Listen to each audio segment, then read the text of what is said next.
пас Өміртаевқа гол! Қазақстан ұлттық құрамасы FIFA Series турнирінің ресми түрде жеңімпазы. Құрметті жанкүйерлер, құтты болсын трофейіміз!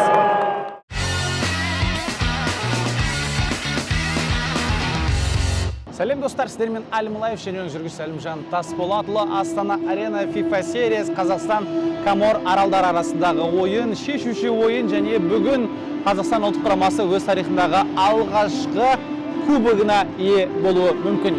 Дәл бүгінгі ойынның жеңімпазы FIFA Series турнирінің жеңімпазы атанады. Кереметтей кубок бар, кубокты бірнеше сәттен соң сіздерге көрсететін боламыз. Ал біз бүгінгі жігіттерге сәттілік тілейміз. Олай болса, кеттік достар.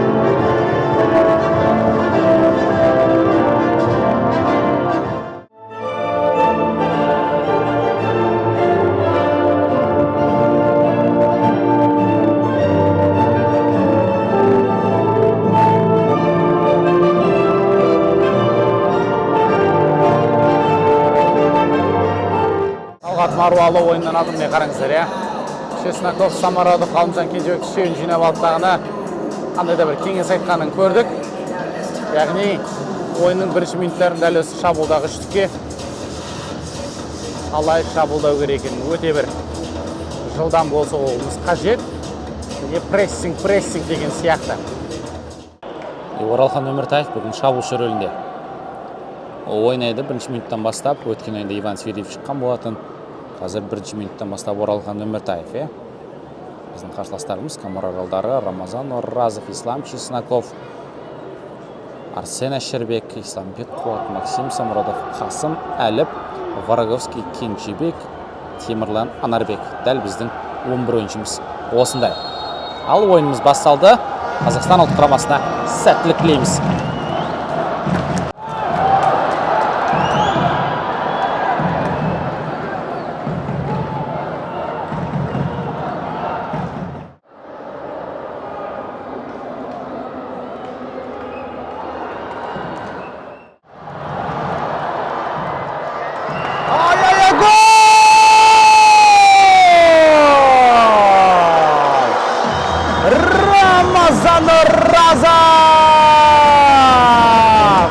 Есеп бірден құрметті көрермен, қақпашының қателігін Ислам Чесноков сәтті қолдандағына қақпаға соққы бағыттаған еді. Қақпа бағанына тиді және қайтып келген допты Рамазан Оразов қақпаға қарай бағыттады. Есеп бірден 0.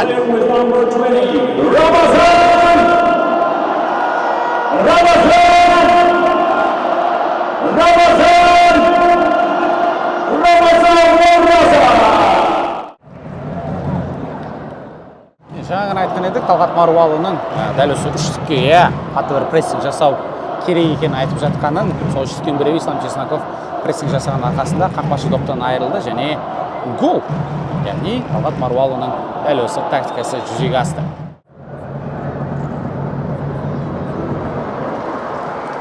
Әлібек Қасым қорғаныста сенімді.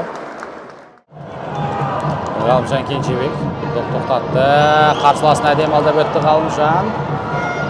Пас беру керек сияқты тезет Ғалымжанға. Орта қара салған пас. Өкінішті. Ешкім жеткен жоқ бұл пас.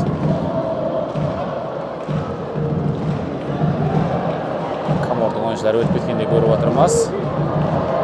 Жылдам енді бұл жігіттер. Арсен Әшірбек. Әдемі шабуылдардың бірі Ислам Чесноков. Өміртаев қасырған пас сәтсіз және Ғалымжан Кенжебек үлгерді мұнда. Ғалымжан қарсыласын алдап өту керек. Жоғарта қарай пас асырды. Вараговский Янның әулеткен пасы. Өміртаевтың соққысы сәтсіз. Қорғаушының арқасына тиіп қалды және төрешінің ысқырығы шалынды. Ойын тәртібі бұзылған екен шабуыл кезінде. Ғалымжан Кенжебек тағы да шабуылда. Ғалымжан доппен Өміртаевтың соққысы. Қақпашының сейві. Бұрыштама добы. Кенжебек үлгермеді. Максим Самородов әдемі Макс.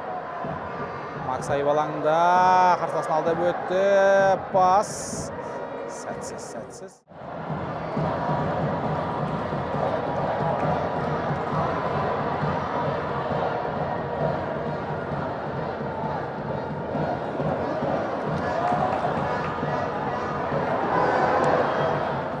Шабуылдағы үштіктің ойынына қарап кәдімгідей көз қуанады. Ислам Чесноков, Кенжебек, Самородов кәдімгідей аяқтарының сырттарымен, тривелламен қалай керемет қиып тұрып пас асырып жатқанда көріп отырмыз. Жалпы дәл осы шабуыл қазір бізде ең мықты екенде қалай айтқан болатынбыз, және байқап отырсаңыздар, шабуыл жүріп жатқан кезде, позициялық шабуыл кезде Ян Вараговский мен Арсен Әшірбек дәл осы ортаға қарай кіріп, яғни керісінше шабуылдағы үштік Өміртаев, Әшірбек, Вараговский, ал екі жақта Чесноков пен Кенжебек болып жатқанда көріп отырмыз. Дәл осында енді бізден деңгейі төмен командаларға қарсы позициялық шабуыл кезде 5 ойыншымен шабуылдап отырмыз. Бұл да бір керемет өзгеріс ұлттық құрамада пайда болған. Нұралы Әліп капитан өте қауіпті сәтте құтқарып шықты қазір. Темірлан Анарбеков аздап қателескенді көрдік бұл жерде. Пенальти болу керек еді бұл жерде. Доп қолға тигендей көрінген. Ғалымжан Кенжебек соққы бағыттағанда, бірақ төрешінің ысқырығы үнсіз, шабуыл жалғасады. Бұрыштама добымен аяқталатындай, ал төреші бұрыштама добын берді. Ешқандай да пенальти болған жоқ дейді. Міне Годигіл жатыр. Реф деп. Ислам Чесноков шабуылға қарай жатыр. Ислам, керемет пас. Өміртаевқа гол! Офсайд, офсайд бұл жерде. Оралхан Өміртаев офсайдта қалған еді. Бір жаманы вар жоқ бізде. Вар қазір егерде болғанда Өміртаевтың голын санауға болатын еді. Себебі мен қазір дәл осы түсіріп отқан бейнетаспамды қарадым енді видеомды, және ол жерде Камордың қорғаушының аяғы өз қақпасына жақын болған еді. Өміртаев офсайдта емес. Өте дұрыс, өте керемет ойнаған болатын. Чесноковта уақытылы пас берген еді, бірақ әттеген-ай вар жоқ бұл жерде. Гол есепке алынбады. Алаңға Бекхан Шайзада шықты. Бірінші ойында естеріңізде болса, Анарбековтың ойына Сейсен шыққан еді, бүгін міне Шайзада, яғни үш қақпашының үшеуіне де ойын практикасы берілді. Бұл енді жолдастық кездесуде дәл жасауға болатын керемет мүмкіндіктер.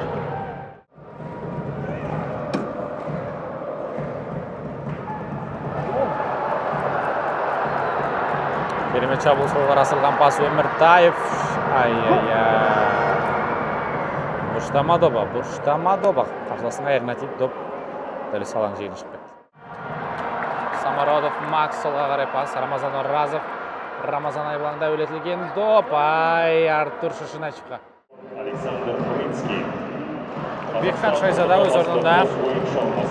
Және мен Александр Маринский енді сол қапталда өнер көрсетеді. Өте жылдам екенін білеміз Маринскийдің. Қарында шабуылға қарай кетіп бара жатыр Маринский.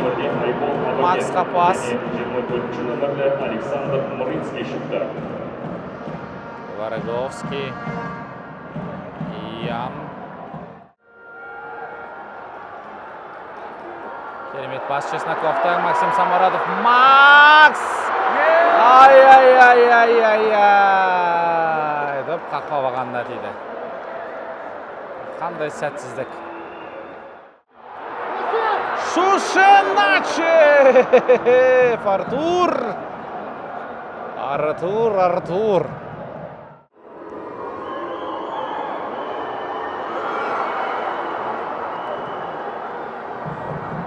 Жалпы енді 82 минут уақыт ойын көрдік. Айтатын болсақ, құрама енді түсінікті. Бұл жерде класс жағынан біздің құраманың жоғары екенін, бірақ десекте сенімді бір жеңістер болады ма деп ойлаған едік. Әрине Намибияға қарсы 2-0, бүгін 1-0. Бірақ мүмкіндіктер көп болды. Оларды қолдана алмай жатқанда көрдік. Сол Өміртаевтың голы бар, жаңа Шушиначевтың мүмкіндіктері, солардың барлығы гол болғанда Макстың голы, соққысы қақпаға гол болып көрген кезде есеп 4-0 болуы мүмкін еді. Бірақ дәл қазір есеп 1-0.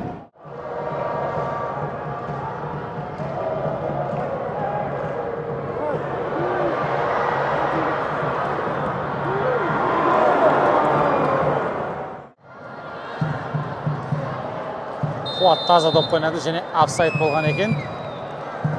Исламбек және әріптесінен кешірім сұрады. Ой, Исламбекке қарсы. Жарайды деп кешіріп береді. Қасым келді.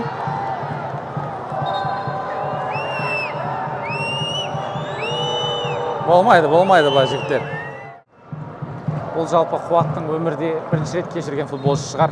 Бұған дейін Қуатқа қарай біреу бұлай ойнаса білеміз қалай аяқталатынын, бірақ десек те Қуатта сары қағаз бар. Сол үшін Исламбек осылай жасаған сияқты. Міне дәл осы кубок FIFA сериясының және дәл осы ойыншы үздік ойыншы атағына берілетін болады. Енді менде ақпарат бар. Үздік ойыншы кім болғанын Ислам Чесноков үздік ойыншы атанады және Қазақстан ұлттық құрамасы дәл осы кубокты жеңіп алды. Құтты болсын баршаңызға. Және үздік ойыншыны анықтайтын боламыз қазір. Ал бізде міне ақпарат бар. Ол Ислам Чесноков. FIFA сериясы турнирінің үздік ойыншысы. Ислам дәл осы кереметтей трофейді өз қолына алып, қазір суретке түсетін болады. Марат Талғатұлы Омаров оған дәл осы медальді іліп жатқанын көріп отырмыз. Ал дәл қазір Қазақстан ұлттық құрамасы дәл осы FIFA сериясы турнирінің жеңімпазы міне біздің жігіттер. Айбол Әбікен өз бастап келе жатыр. Жалғыз келе жатқанда көріп отырмыз. Соның артынан Ян Вараговский, Қараман Оразов, Марат Свиридов, Әшірбек, Малый барлығы міне өздеріне тиесілі медальді алатын болады.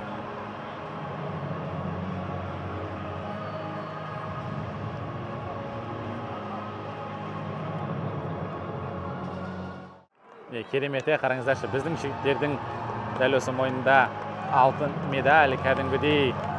Бұндайды енді біз бұған дейін көрмегенбіз, құрметті көрермен. Нағыз бір тарихи сәт болып тұрғанда жасырмаймыз, біздің жігіттер FIFA сериясы турнирінің жеңімпазы. Әрине, жолдастық турнирде мүмкін, бірақ десек те медаль, кубок біздің ұлттық құрама жеңіп алды. Ол тарихта қалады.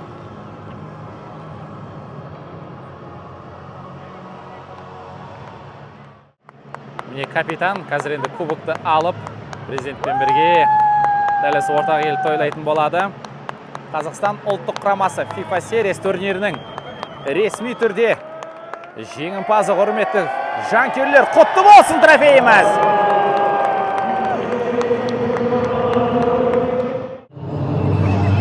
Достар, осымен влог аяқталды. Жеңісті влог, тарихи влог десек те болады. Қазақстан ұлттық құрамасы FIFA сериясы турнирінің жеңімпазы. Әрине, кубок, ол кубок, ол тарихта қалады. Жолдастық кездесу қанша басқа да дүние айтылмағанымен барша қазақ футболының жанкүйерлерін дәл осы жеңіспен құттықтаймыз. Әдеттегідей сіздермен Әлім Лайф, Әлімжан Тасболатұлы, сау, саламатта болыңыздар.